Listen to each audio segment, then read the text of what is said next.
통계를 보니까 한국에서 부모와 자녀와의 하루 평균 대화 시간이, 놀라지 마십시오, 35초랍니다.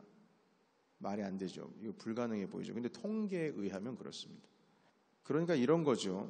하루 동안에 자녀에게 건넨 말이 밥 먹어라, 학교 빨리 가라, 공부해라, 단문으로 되어 있는 그런 대화법들, 그런 것들을 다 모아가지고 일렬로 짜 보니까 한 35초, 1분이 안 된다는 거예요. 여러분, 그럼 미국은 좀 다를까요? 미국은 좀 나을 수도 있겠죠. 가정 중심적인 그런 삶을 우리가 미국에서는 또 살고 있고, 초등학교에서 가족들과 함께 할 수 있는 액티비티를 매달마다 이렇게 숙제를 내주는 것 같은 거 보면 뭔가 가족 중심적인 교육 과정도 일어나기 위해서 미국 공립학교에서도 힘을 쓰는 것 같습니다. 그런데 뭐 그렇게 별 다를 바 없습니다.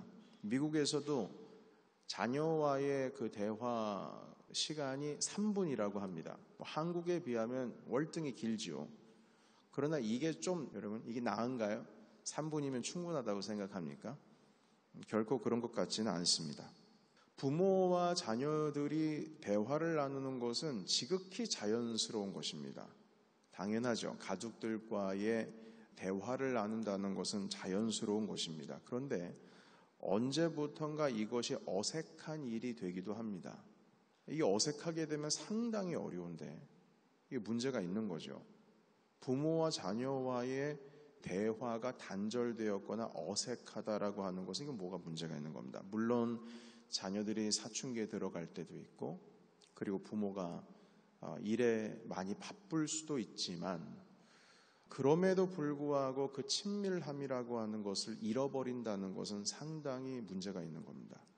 모든 가정이 이 일 때문에 거의 죽기 살기로 자녀들과 함께 하고자 하는, 뭔가 교감이 되고자 하는 것을 서로 노력을 하려고 힘을 쓰는 것으로 저는 알고 있습니다. 그래서 이 청소년들이 방황을 하는 것도 이 부모와의 교감이 끊어져서 대화의 부재에서 그 방황이 시작을 한다고 하더군요. 어릴 때부터 부모님과 건설적이고 정서적인 교감을 잘 하고 대화를 한 청소년들은 대부분이 그 정서가 안정적이라고 합니다. 이건 뭐 연구를 해보지 않아도 우리가 너무 자연스럽게 알 수 있는 일반적인 커먼센스 아니겠습니까? 그런데 이런 관계에 대한 문제는 사람과 사람과의 관계 속에서만 일어나는 것이 아니라 하나님과 우리와의 관계에 대한 문제가 일어나기도 합니다. 하나님과의 나눔, 그리고 하나님과의 교제, 주님과의 친밀함이 없어도 내가 하나님의 뜻대로 살 수 있다라고 하는 어떤 자부감을 가지고 있는 것은, 그걸 자부하는 것은 이거 뭔가 모르는 사람이든지 아니면 참 교만한 사람입니다. 하나님과 친밀하지 않고 주님과 교제를 하지도 않으면서 나는 주님의 뜻대로 잘 살 수 있다. 이 자만심이 어디서 나오는 것일까요? 여러분, 이것은 내가 내 아버지와 전혀 대화를 하지 않고도, 전혀 교감하지를 않는데 난 아버지에 대해서 잘 알고 있다, 이렇게 말하는 것과 같습니다. 내 자녀와 대화하지 않고 교감을 하지 않으면서도 난 내 자녀에 대해서 잘 알고 있다라고 하는 것과 같은 거예요. 결론적으로 말씀을 드리자면 하나님과의 교감, 주님과의 교제, 나눔, 친밀함이라고 하는 것이 없이는 하나님께서도 우리에게 말씀하시지도 않고 우리는 그분의 뜻을 알 턱도 없고, 그리고 우리가 하나님께 예배를 한다라고 하는 것은 이것은 한계가 있을 수밖에 없습니다. 우리가 주님과 교제하지를 못하고 나눔이 없이 친밀함이 없이 어떻게 주님께 예배한다고 할 수가 있겠습니까? 그 예배가 정말 영과 진리로 하나님께 드리는 예배가 될 수가 있을까요? 그 교감, 교제, 그리고 나눔, 친밀감, 여러분 비슷한 단어들이죠. 이런 단어들을 요한 1서에서는 뭐라고 말씀을 하고 계시냐면 바로 사귐이라고 하는 단어로 표현을 하고 있습니다. 여러분, 이 사귐이라고 하는 단어가 3절에 보시게 되면, 오늘 1서 1장 3절에 보시게 되면 이 사귐이라고 하는 단어가 3절에 2번 등장하고요. 그리고 6절에 한 번 등장하고요. 만일 우리가 하나님과 사귐이 있다 하고, 그리고 7절에 보시게 되면 또 한 번 등장합니다. 이 3절에 있는 사귐이라고 하는 표현이 또 다른 언어로 한 번 더 등장을 하는데, 그것은 누림이라고 하는 단어로 3절 끝자락에 위치하고 있습니다. 그의 아들 예수 그리스도와 더불어 누림이라. 사귐이라는 뜻이죠. 사도 요한께서는 요한 1서를 시작하면서 예수 그리스도와의 사귐, 예수 그리스도와의 누림이라고 하는 이 주제로 지금 이 서신서를 시작하고 있습니다. 다시 말해서 신앙이라고 하는 것은 예수님과 관계를 맺어가는 것, 그분과 교제하면서 친밀해지는 것, 그리고 예수님을 사귀고 예수님과 함께하는 그 기쁨을 누리는 것, 이것이 신앙이라고 요한 1서를 통해서 주님은 우리에게 가르쳐주고 계십니다. 이게 신앙이죠.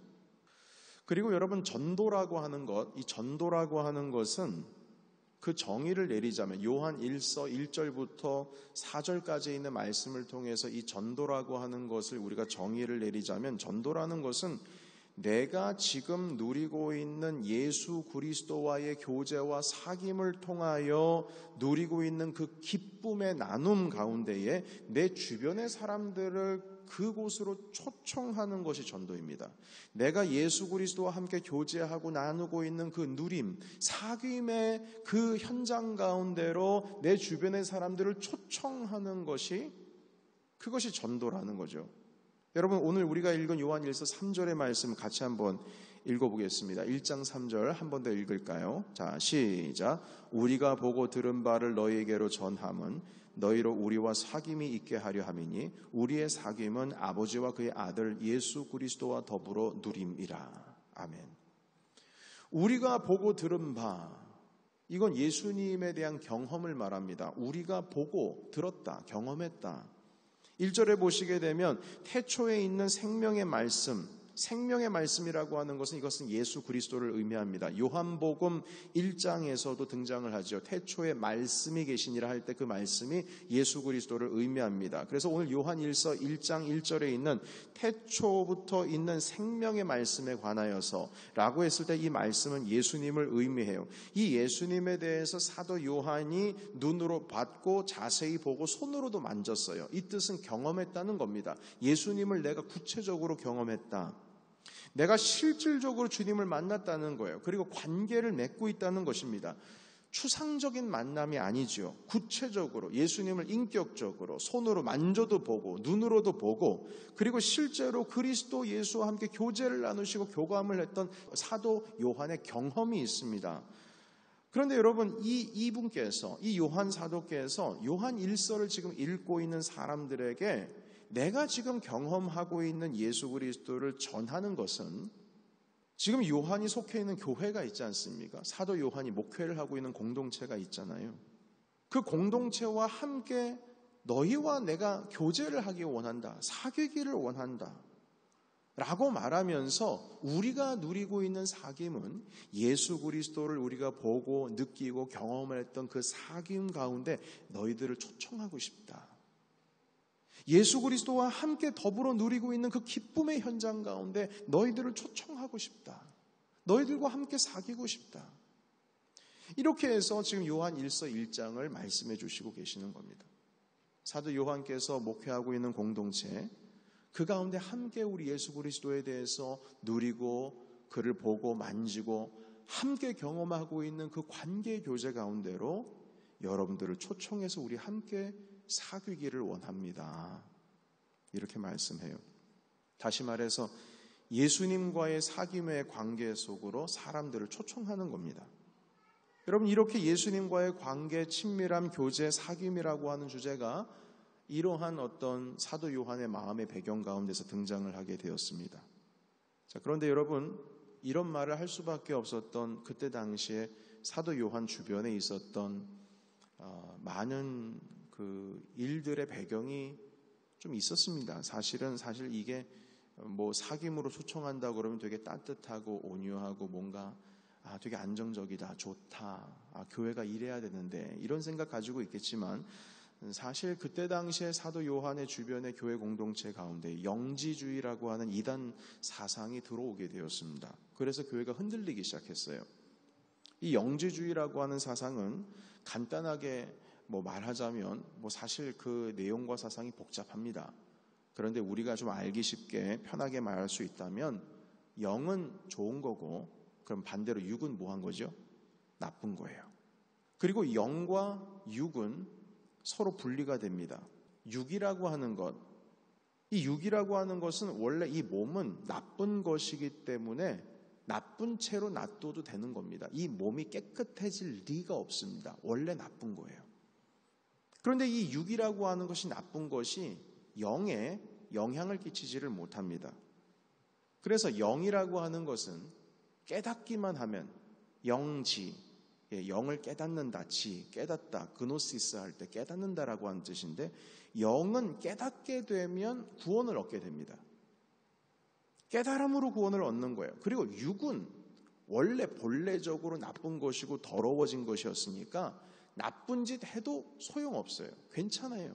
영은 원래부터 깨닫게 됨으로 깨끗해져서 그 영은 구원함을 얻는 것이고 육은 육대로 나쁜 상태로 남는 거예요. 그러니까 구원을 얻으면 뭐만 얻는 거죠? 영만 구원을 얻는 것으로 지금 이 사람들은 생각을 하고 있습니다. 그래서 이들은 예수님께서 하나님께서 인간의 육신을 입었다라고 하는 것을 부인합니다. 왜냐하면 어떻게 하나님께서 더러운 육체로 올 수가 있냐는 것이죠. 그래서 예수님께서는 육과는 상관이 없는 영의 형체로 오셨고 우리가 볼 수 있는 것은 영을 본 것이지 예수님의 육체를 본 게 아니다. 이렇게 말합니다. 그래서 예수님께서 십자가에서 돌아가셨다라는 것을 이 사람들은 믿지를 않습니다. 그래서 이 영지주의라고 하는 것에 빠져있는 사람들은요, 윤리적으로 도덕적으로 깨끗하지를 못합니다. 아주 더러워요. 음란합니다. 왜냐하면 원래 육은 더러운 거니까 그렇게 살아가도 괜찮다고 생각했어요. 단지 이들은 자기의 영만 진리를 깨닫고 그 생각으로 영으로만 진리를 쫓아가면 된다고 생각을 했어요. 영이 깨달으면 구원을 얻는다라고 생각하신 것이죠. 그러니까 이런 논리에 의하면 예수 그리스도를 믿는 그 믿음이 우리 안에 있으면 좀 나쁜 일을 해도 괜찮다는 거예요.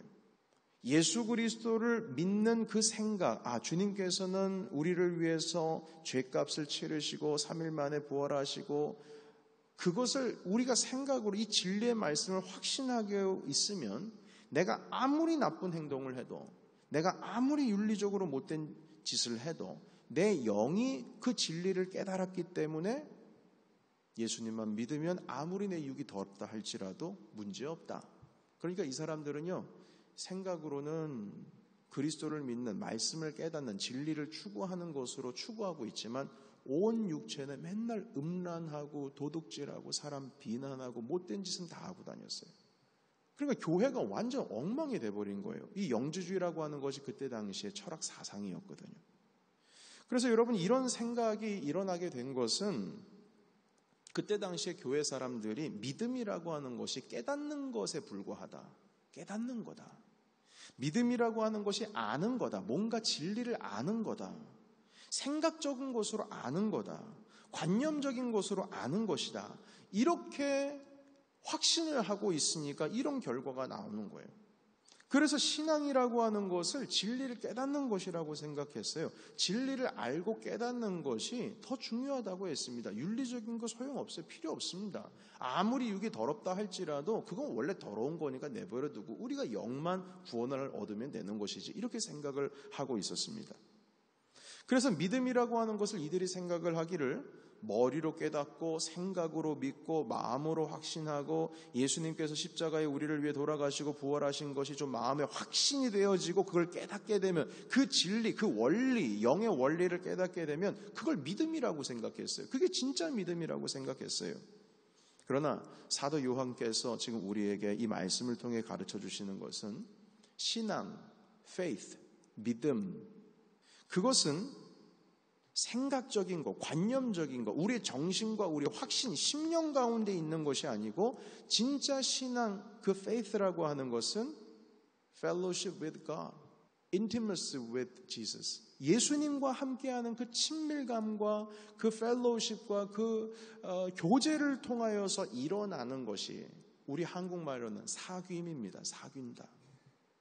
그리스도와 함께 사귀는 것이 그것이 신앙이다. 그것이 믿음이다. 이렇게 가르쳐주고 있어요. 그래서 전도라고 하는 것도 진리의 말씀을 생각적인 것으로 관념적인 것으로 전달하는 것이 전도가 아니고, 전도는 내가 그리스도와 예수와 함께 인티머시한 그 릴레이션십 가운데에 너를 초청하는 겁니다. 같이 예수님과 함께 그 사귐을 누리는 거죠. 그것이 전도예요. 여러분, 그래서 오늘 읽었던 말씀 보시게 되면 3절에 다시 한번 보면 우리의 사귐은 아버지와 그의 아들 예수 그리스도와 더불어 사귐이라. 너희로 우리와 사귐이 있게 하려 함이니. 예수 그리스도와 함께 사귀고 있는 이 릴레이션십, 펠로십 가운데에 사람들을 좀 초청하는 겁니다. 너희도 같이 우리 함께 그 사귐을 누리자.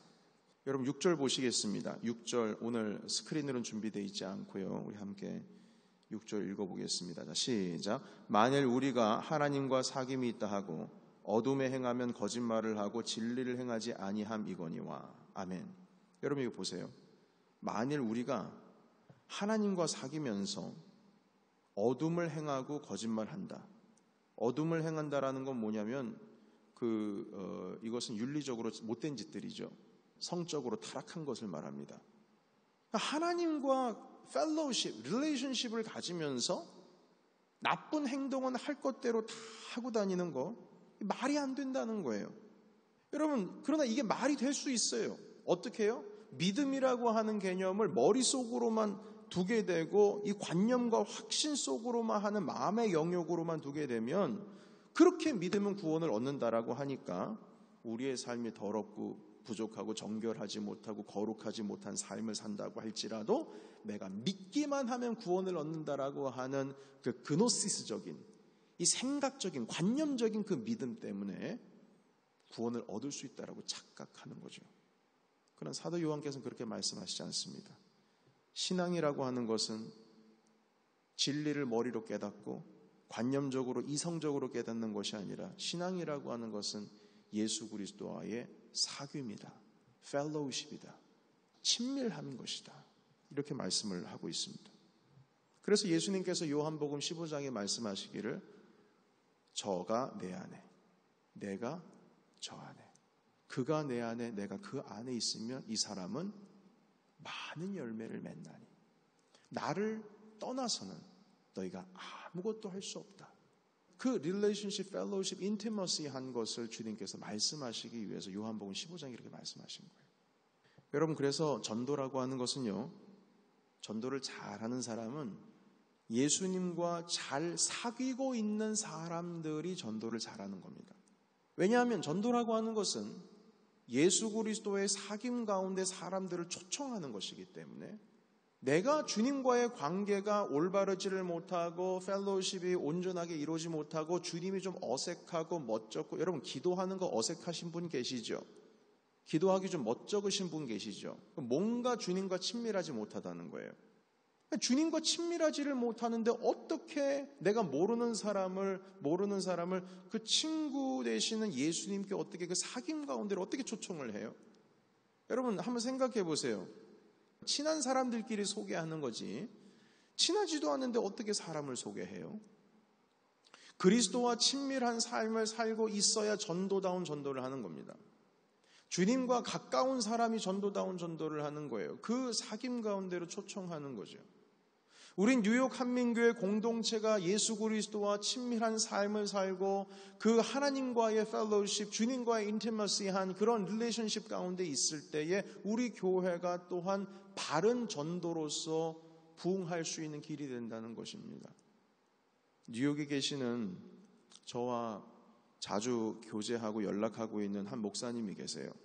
그런데 그 목사님의 특징이 무엇이냐면 한국에서 어떤 좋은 그 사역자분이 미국을 방문하시게 되잖아요. 그럼 그 목사님은 저한테 꼭 전화를 주세요. 조 목사님 시간 돼요? 제가 좋은 분 한국에서 오셨는데 같이 소개 좀 해드리고 싶어서요. 그래서 저는 저도 잘 모르는 사람을 그 목사님 때문에 한국에서 오신 분들을 많이 만나게 됐어요. 그 동료 목사님께서 저랑 친하니까 그 목사님께서 아시는 그 귀한 사역자와의 관계 속으로 저를 초청한 거예요. 그분의 관계 속으로. 그래서 우리 셋이 친하게 된 거예요, 이제. 전도가 이거예요. 예수님과 나와의 관계가 친해요. 내가 전도하고자 하는 사람을 데리고 와서 주님과의 친밀한 관계 속으로 함께 세 명이 같이 친한 거예요. 그분을 소개해서 그래 소개했으니까 됐다 이게 아니고 친밀한 교제 가운데로 초청을 하는 거예요. 이게 전도라는 것이죠. 그래서 신앙생활이라고 하는 것은 함께 교제하고 함께 누리고 함께 나누는 것이라는 겁니다. 주님께서는 우리를 친구라고 하셨어요. 주님은 나의 친구예요. 우리의 친구입니다. 그리고 주님께서는 우리의 아버지이세요. 주님은 우리에게 나는 너의 아버지다 말씀하셨어요. 그런데 이 친구라고 하는 단어와 아버지라고 하는 단어는 이 관계적인 단어예요. 친구라고 했을 때의 관계가 그 전제가 되어 있습니다. 무슨 말씀이 아세요? 친구라고 하는 것은 너랑 나랑 관계가 그렇고 그렇다는 거 아니에요. 그 친구라고 하는 게 그거예요. 아버지라고 했을 땐 그 아버지와 나의 관계가 그렇고 그런 거죠. 그러니까 아버지로 부르는 거죠.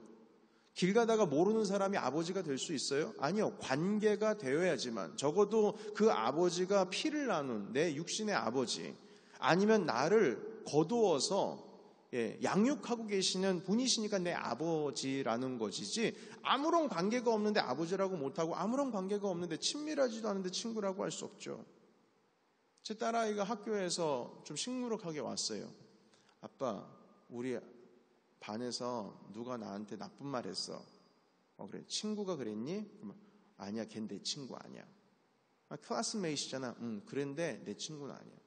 그러니까 관계가 그런 관계가 아니라는 거죠. 친구라고 하는 것은 친밀한 관계가 있을 때 친구죠.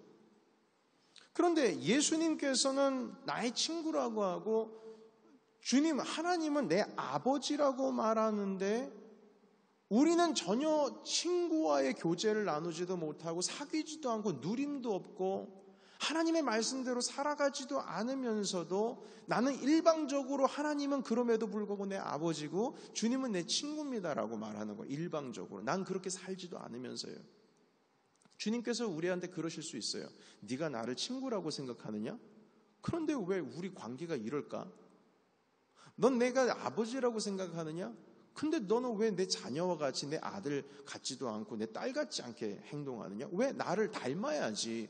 아버지라고 했으면 아버지를 닮아야지. 왜 너의 성품도 나를 닮지를 않고 네 행동들을 보면 네 나한테 나온 거 맞냐? 전혀 다른 삶을 살고 있는 거예요. 근데 삶은 전혀 이 사귐이라고 하는 게 없으니까, 펠로우십이 없으니까, 릴레이션십이 없으니까 결국에는 주님을 닮을 수가 없죠. 왜냐하면 그분을 모르는데 어떻게 닮아요? 우리가 그분을 모르는데 어떻게 주님을 믿는다고 할 수 있습니까? 그래서 사도 요한께서는요, 그분을 닮아가는 것, 그분과 함께 교제하는 것, 나누는 것, 이게 믿음이라고 말씀을 하고 계시고, 요한복음에서는 그 믿음을 구체적인 단어로 사랑이라고 표현을 하고 있습니다. 하나님께서 우리를 창조하실 때에 우리를 하나의 장식품으로 만드시지 않으셨습니다. 주님께서 우리를 장식품으로 딱 만들어 놓고 야, 내가 참 잘 만들었다. 이렇게 눈으로 보는 즐거움을 위해서 우리를 창조하신 거 아니에요. 그래서 만드신 것이 아니고 주님께서는 우리와 친밀한 나눔을 갖기 위해서 우리를 지으시고 우리를 창조하신 겁니다. 근데 주님께서 우리를 창조하셨는데 우리가 주님과 교제가 없어요. 나눔이 없어요. 성경 읽지 않고 기도 안 해요. 하나님의 마음의 뜻인지 우리가 헤아리려고 하지를 않아요. 알려고 하지를 않아요. 하나님과 함께 시간을 가져야 되는데 주님 앞에 시간을 갖지를 않아요. 여러분, 이렇게 사귐이 없으면서 살아가는 것은 주님께서 우리를 만드신 목적 그 밖으로 돌아다니는 것과 같습니다. 곧 죄를 의미하는 것이죠. 우리는 친밀함에 대해서 오해를 하고 있을 수도 있습니다. 교회 열심히 다니고 신앙생활 열심히 하시는 분들, 열심히 교회 봉사하면 아, 내가 하나님과 좀 친하지, 이렇게 생각합니다. 아니요. 그 사람은요, 교회라고 하는 사람의 커뮤니티 공동체와 친밀한 것인지 하나님과 친하다고 말하기는 조금 어려울 수도 있습니다. 한 목사님께서 그런 말씀해 주셨어요. 그 목사님은 일중독자예요. 교회 일 정말 열심히 하십니다. 그 목사님께서 한 번은 저한테 그런 말씀 하시더라고요. 주영광 목사님, 내가 이렇게 살면 안 될 것 같아요. 왜 무슨 일이 있었어요? 하나님이 나한테 말씀하시는 것 같아요. 나는 너를 종으로 부르기 전에 너를 내 자녀로 불렀는데 왜 너는 이렇게 일만 하냐? 나랑 교제 좀 하자. 나는 너를 종으로 부르기 전에 너를 내 아들로 불렀는데 너는 내 일을 하면서 그렇게 죽도록 일만 하냐? 이 세상에 어떤 부모가 자녀가 죽도록 일하는 거 좋아할 부모가 어디 있느냐? 나랑 교제 좀 하자. 말씀 통해서 나를 좀 만나. 일적으로 나를 만나는 것이 아니고 나를 일적으로 만나는 것이 아니고 인격적으로 좀 나와 교제 좀 하자. 좀 여유 좀 가져야. 이렇게 주님께서 자기 마음 가운데 자꾸 감동을 주신다는 거예요. 그래서 그분께서 저한테 그러시더라고요. 이젠 더 이상 이게 내가 좀 내려놔야 될 것 같다. 하나님과의 관계를 좀 다시 새롭게 해야 되겠다고. 이렇게 말씀하시더라고요. 여러분, 우리는 아무리 봉사 열심히 하는 거 좋습니다. 감사한 일이죠. 그것 때문에 우리 교회가 세워져 갑니다. 그것은 우리가 칭찬하고 격려해야 할 일입니다. 그러나 봉사의 일만 하고 하나님과의 관계를 끊어버리면 전혀 그 교제의 사귐 가운데 있지를 아니하면 주님의 뜻을 모르고 그 일만 집중하는 것이기 때문에 결국 우리는 주님의 뜻과 전혀 상관이 없는 일을 할 가능성이 너무 높고요. 그리고 우리는 하나님과의 친밀한 관계가 없기 때문에 우리는 일만 열심히 하고 봉사만 열심히 하는 믿음은 잃어버린 자들이 될 가능성이 아주 높습니다. 우리는 하나님의 일을 하기 전에 종이 되기 전에 먼저 하나님의 아들과 하나님의 딸이 되어야 될 줄로 믿습니다. 주님은 우리의 아버지 되시죠. 하나님과 사귐이 있어야 합니다. 예수 그리스도께서는 우리의 구원자 되십니다. 그분과 나눔이 있어야 합니다. 여러분, 오늘도 여러분께서는 여러분들의 삶 속에서 예수님과 우리 하나님과 사귐, 그 나눔 하고 계십니까? 예수님의 마음을 알아가고 있습니까? 예수님께 여러분들의 마음을 드리고 있으십니까? 다음 주일에는 요한 1서 1장 5절에서부터 10절까지 말씀 함께 나누면서 그렇다면 그리스도와의 사귐은 구체적으로 이거 어떻게 할 수 있는 것이, 어떻게 하는 것이 그리스도와의 사귐인지에 대해서 우리 함께 말씀을 나누겠습니다. 오늘 우리 함께 읽었던 이 말씀을 붙드시고 단지 봉사하는 것으로, 일하는 것으로 만족해야 하는 신앙이 아니고 교회 열심히 출석하는 것만으로 만족을 누리는 신앙이 아니라 예수 그리스도와의 사귐과 나눔으로 믿음의 세계에 그 뿌리를 더 깊이 내리시는 모든 주의 자녀가 되시기를 예수님의 이름으로 축원합니다.